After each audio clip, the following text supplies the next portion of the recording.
زلیخا تو بہت ہیں، تم یوسف بنو۔ والد صاحب نے فرمایا، بیٹا کبھی کسی کی عزت سے مت کھیلنا، کہیں ایسا نہ ہو کہ کسی کی بیٹی تمہارے احساسات کے لیے رف کاپی ہو جائے۔ ایک روز میں نے اپنے والد صاحب سے ان تمام نصیحتوں کا جواب طنزیہ مسکراہٹ کے ساتھ اس طرح دیا کہ بابا، ان تمام باتوں کا دور گزر گیا ہے۔ آج کے دور میں لڑکیاں خود چل کر آتی ہیں اور وہ تو خود ایسا چاہتی ہیں۔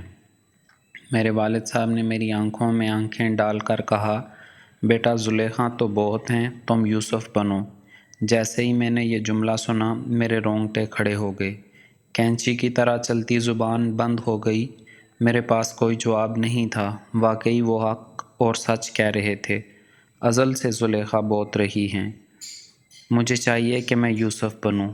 تیرے یوسف بننے سے زلیخا خود اپنے ہوش و حواس میں آ جائے گی۔ مزید اچھی ویڈیوز کے لیے ہمارا چینل سبسکرائب کریں۔ اگر آپ کو ویڈیو پسند آئی ہے تو پلیز لائک، شیئر اور سبسکرائب ضرور کریں۔